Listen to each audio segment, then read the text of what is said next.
Listen, everyone, I'm so excited. I'm excited that you're back. So welcome back. And I'm even more excited because we are officially diving into these books. We've talked about context. We know that in order to get the book of Revelation, you have to get the book of Daniel. We've talked about the story. We know that Revelation and the Bible, for that matter, are focused on revealing Christ. It is in the name, revelation. We are talking about God clearly making himself known to the entire world. And why? Well, Satan made some accusations about God. He slandered God's character and caused several angels and us humans too to turn away from God. And so God has been working faithfully to redeem us for thousands of years. And here's the good news. The good news is that God came up with a plan to save humanity from the penalty of sin. And in this plan, God became man, lived a sinless life, and died a sacrificial death for us so that we can spend eternity with him.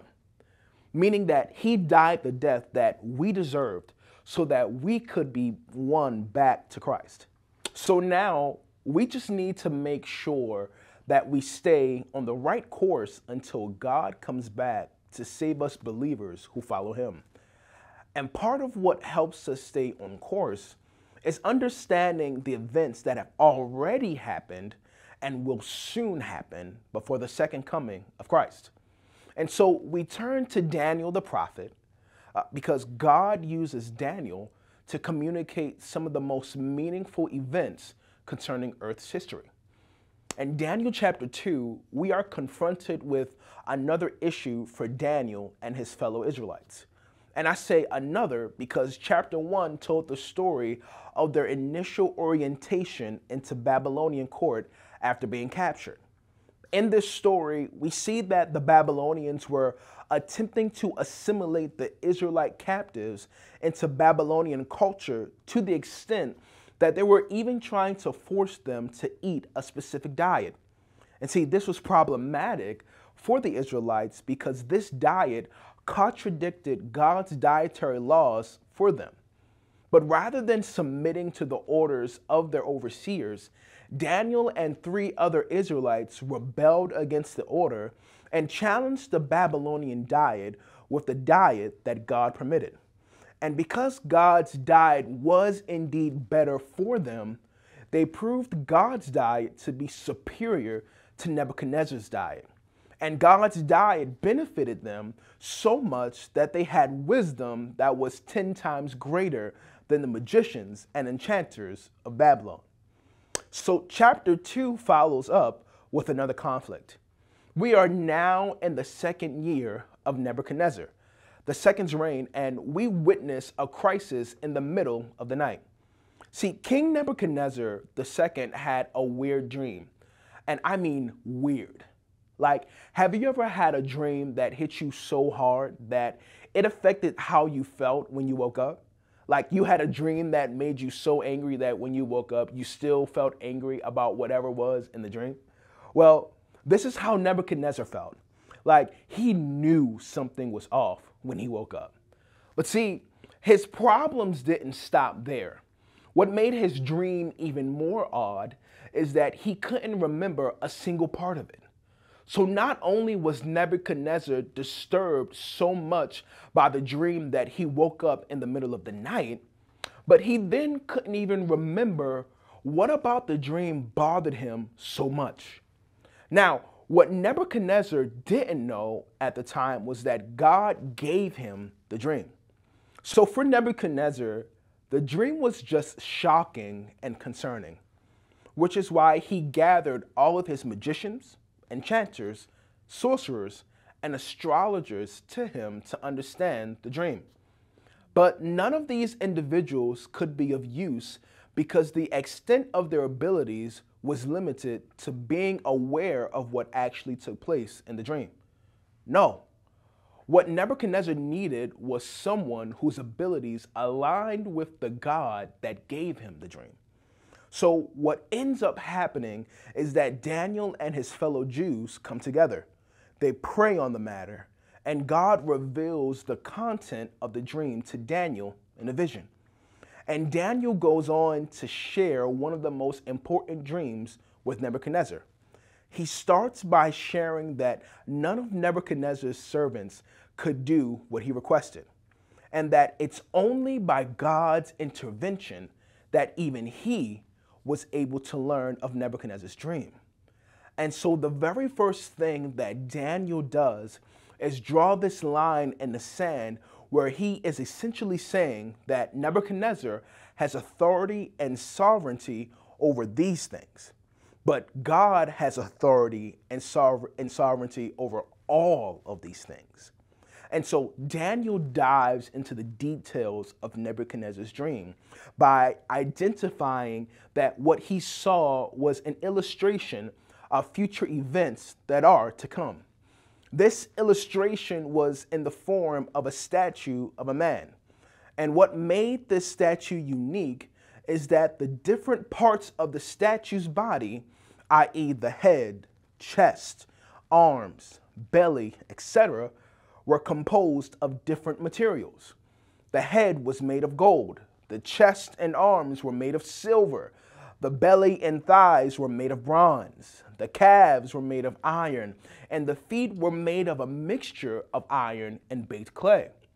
And Daniel explains that the reason why the statue's body, why the body parts are composed of different materials is because each material represents a different kingdom. This is where it gets difficult for Nebuchadnezzar.